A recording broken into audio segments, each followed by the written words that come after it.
नमस्कार। ओम साई राम। आप सभी का स्वागत है। अभी हाल ही में किसी एक साईं भक्त ने मुझे एक प्रश्न पूछा था कि नाम जाप के बाद भी मन क्यों भटकता है और कई बार मन एकाग्र नहीं हो पाता है, भटकता रहता है। तो इसमें गुरु आपको कैसे मदद कर सकता है और आपको इस विपदा से बाहर निकाल सकता है। तो मैंने सोचा कि ये प्रश्न बहुत सही है, क्योंकि ये सिर्फ एक मनुष्य का प्रश्न नहीं हो सकता है। हम सभी ऐसी स्थितियों से गुजरते रहते हैं, अनेकों बार गुजरते हैं, और मन में तरह तरह के विचार भी आते हैं कि हम समस्या का हल कैसे निकालें। तो मैं आज आपके सामने अपने गुरु से जो जीवन का सार जो उन्होंने मुझे सिखाया है, इसी के आधार के ऊपर आज आपको बताऊंगी कि अगर आपके भी जीवन में इस तरह की समस्या अगर आती है तो आपको घबराना नहीं है, विचलित नहीं होना है। कैसे आप इसका रास्ता ढूंढ सकते हो। मन का काम जो है वो विचारों को लाना, निकालना, चिंतन मनन करना, अच्छे विचार बुरे विचार, ये सब हमारे मन की एक उपज होती है। अगर अच्छे विचार होते हैं तो हम अच्छे कर्म कर डालते हैं। ईश्वर का अगर मनन चिंतन मन करता है तो हमें ईश्वर के करीब लेके जाते हैं। अगर मन में किसी के प्रति घृणा या द्वेष की भावना रखते हैं तो कुकर्म करने लग जाते हैं। तो ये मन जो है ना, ये बड़ा चंचल है। इसको पहले स्थिर करना बहुत ज़रूरी है, और इसके लिए गुरु का सानिध्य और गुरु का आशीर्वाद होना बहुत ज़रूरी है। उसके बिना ये बिल्कुल भी संभव नहीं है। तो मैं आज आपको लोगों की ज़िंदगी में जो समस्या आती हैं और लोग उसको देखकर जब घबरा जाते हैं, उनको ये नहीं लगता है कि अब हम इससे बाहर कैसे आएंगे। श्रद्धा डोलने लग जाती है, भक्ति में कमी आ जाती है। जो व्यक्ति इतना पूजा पाठ करता है उसका अचानक उसकी अरुचि होने लग जाती है। उसको लगता है इतनी पूजा पाठ करने के बाद भी मेरी ज़िंदगी में इतनी बड़ी समस्या आ गई, तो क्या मतलब है इसका, मुझे तो पूजा पाठ करनी नहीं चाहिए। बट ऐसा नहीं है। हमें पूजा पाठ सिर्फ मतलब के लिए नहीं करना है, हमें नाम जाप सिर्फ मतलब के लिए नहीं करना है, हमारे मन को स्थिर करने के लिए नाम जाप करना है। और मैं एक छोटे से उदाहरण के साथ ये समस्या को कैसे आपने देखना है और इसके साथ कैसे डील करना है, ये मैंने साईं के साथ वो 30 दिन बिताए थे, जो मुझे उन्होंने जो जीवन का सार बताया था। मैं अक्सर वो साईं के शब्द तो अभी नहीं बता सकती हूँ, क्योंकि मेरे लिए वो गुरु के शब्द बताना मैं उतनी समर्थ नहीं हूँ। बट एक छोटी सी कहानी से मैं आपको एक इंसिडेंस के साथ आपको बताऊंगी। मेरा ख्याल आप सब उसके साथ कोरिलेट कर सकते हो। जब आपका मन बहुत परेशान होता है तो सबसे पहले आपने करना है कि अपने मन को स्थिर करिए। कोई ऐसी जगह पे जाके बैठिए, घर के किसी कोने में बैठ सकते हो या मंदिर में जाके बैठिए, और शांत मन से आंखें बंद करिए, गुरु को स्मरण करिए, और एक चलचित्र अपनी आंखों के सामने देखिए कि एक फिल्म चल रही है। फिल्म आपका जीवन है ऐसे समझिए, और उसके अंदर विलन जो है वो हीरो की खूब पिटाई कर रहा है। अब इसके अंदर में जो विलन है वो आपकी समस्या को कंपेयर कर रही हूँ, और हीरो आप खुद हो। तो सब वो विलन हीरो को इतना मारता है कि वो हीरो उठ नहीं पाता है उसके सामने। तो आप देखते हो, आपको देख के आपका मन बड़ा परेशान होता है।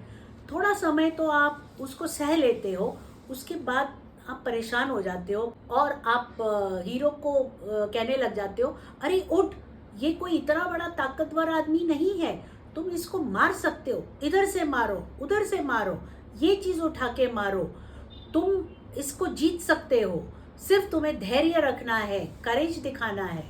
आप उसको जब गाइड करते हो तो हीरो कोई आपकी बात नहीं सुन रहा है, बट आप अपने अंदर जो छुपी आपकी ताकत है, आपकी जो सोच है, समझ है, उससे आप हीरो को बताते हो कि ये समस्या का, ये विलन का सामना तुमने कैसे करना है। अब फर्क उस समय खाली इतना होता है कि उस समय आप जो है पात्र होते हो, और आप बाहर से उसको देख रहे होते हो तो आपको बहुत सारे रास्ते, बहुत सारे ऑप्शंस नज़र आते हैं।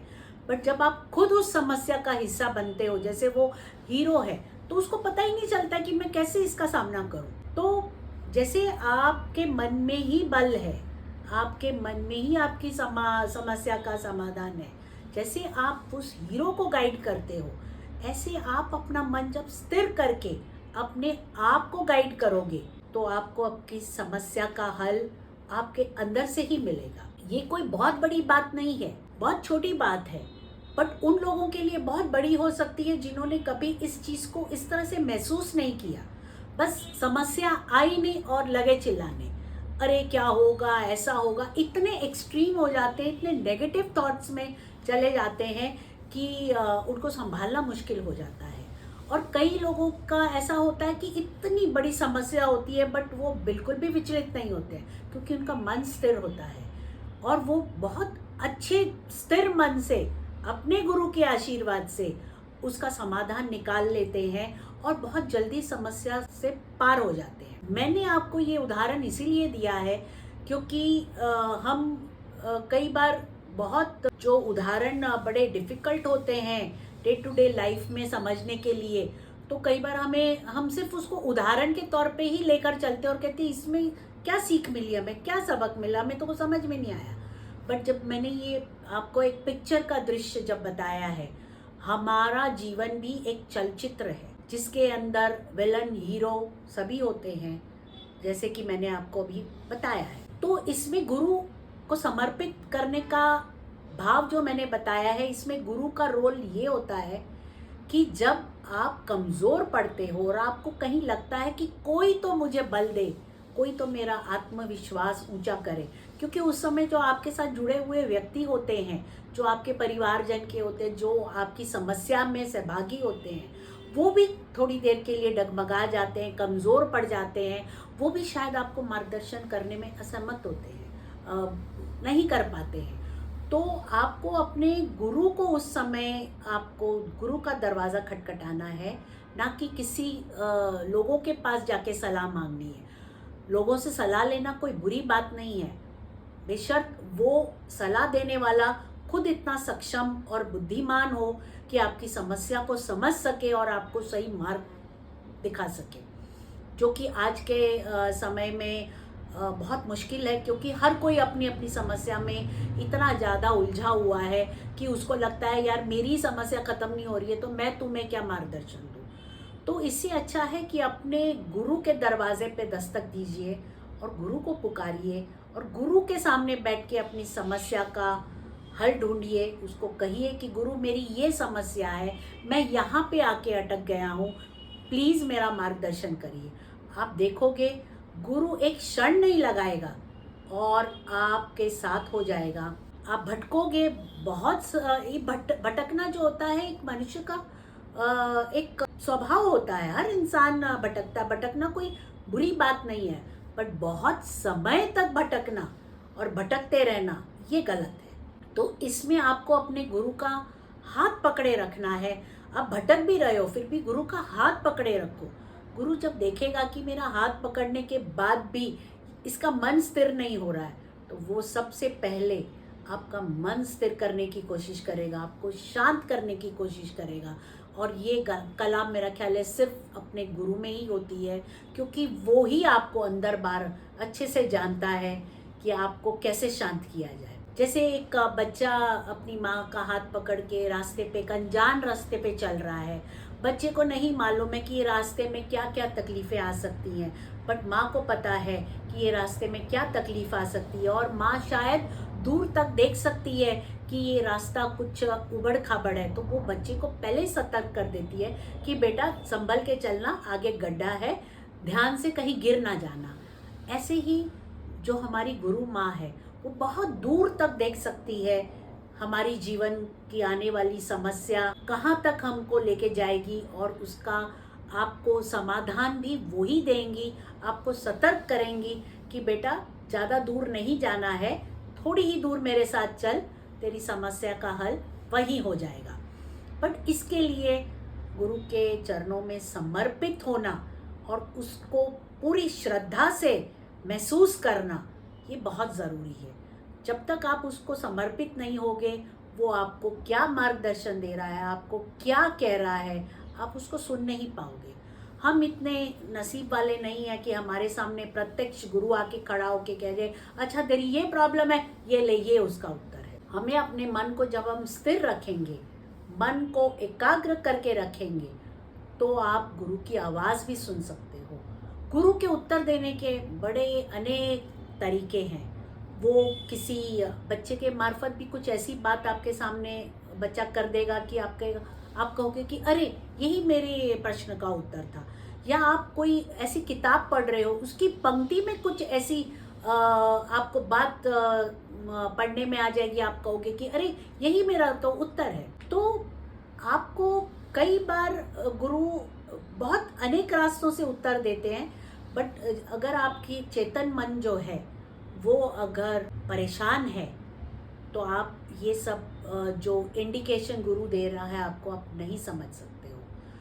तो ऐसा नहीं है कि ज़िंदगी में मनुष्य हर बार सुखी सुख होता है, समस्या आती है, ये भी हमारे कर्मों का ही खेल होता है जो समस्याएं आती हैं।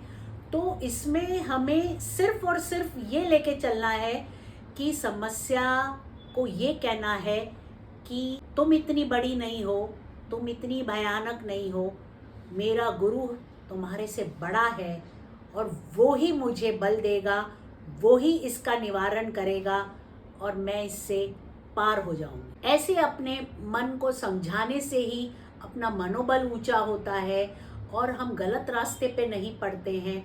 कई बार लोग कमज़ोर पड़ जाते हैं, सही रास्ता नहीं पकड़ते हैं, तो उनके मन में बहुत नेगेटिव विचार आते हैं, वो अपना जीवन समाप्त करने की भी कोशिश करते हैं और गलत कामों में पड़ जाते हैं। ये भटकन है। ये भटकन तभी लगती है जब आपका मन भटकता है, आपका मन स्थिर नहीं होता है। तो जीवन के सार में सिर्फ यही कहा गया है कि ईश्वर को समर्पित होइए, नाम जाप करिए, ईश्वर को हमेशा अपने साथ रखिए। समस्या कहीं बाहर नहीं होती है, आपके भीतर ही होती है और उसका हल भी आपके भीतर ही होता है। और गुरु को समर्पित करना ये कोई कमजोरी नहीं है। ईश्वर को समर्पित करना, ईश्वर को सरेंडर करना, ये बताता है कि आपने ईश्वर का जो न्याय उसने किया है या आपको जो मार्गदर्शन दिया है वो आपको स्वीकार है। और इसी पथ को लेकर आप देखोगे, जब इसी पथ पे आप चलोगे, उनके कहे हुए सीख पर जब आप चलोगे, तो आप देखोगे कि धीरे आपका हृदय इतना शांत, निर्मल, स्वच्छ होता जाएगा कि आपको खुद ही अपने आप में इतना अच्छा महसूस होने लगेगा। और बैठते उठते ईश्वर से यही प्रार्थना करिए कि मेरे मन में इतनी करुणा भर दो कि मैं हर किसी की दुख तकलीफ को महसूस कर सकूं, और जैसे आपने मुझे जीने का सार सिखाया है, ऐसे ही मैं भी ज़्यादा नहीं तो अपने क्षमता के हिसाब से उस व्यक्ति की मैं मदद करूं, उसको मार्गदर्शन दूं और उसको गलत रास्ते पे जाने से बचा सकूं। ये सिर्फ और सिर्फ तभी संभव हो सकता है जब गुरु का हाथ आपके सर पर हो। तो मैं यही कहूँगी आप सब साईं भक्तों से कि जब भी इस तरह की समस्या आपके सामने आए, तो सबसे पहले गुरु के दरवाजे पे दस्तक दीजिए, गुरु से मार्गदर्शन लीजिए, अपना मन एकाग्र करिए और आप देखोगे कि आपकी जो समस्या थी वो जैसे आई थी वैसे ही निकल जाएगी। आपको पता भी नहीं लगेगा, ऐसे लगेगा जैसे ईश्वर ने मक्खन में से बाल निकाल दिया हो। इतनी सरलता से आपको वो इस समस्या से पार कर देंगे। मेरा ख्याल है आज के लिए इतना काफ़ी है। धन्यवाद मेरे साथ जुड़ने के लिए। ओम साई राम।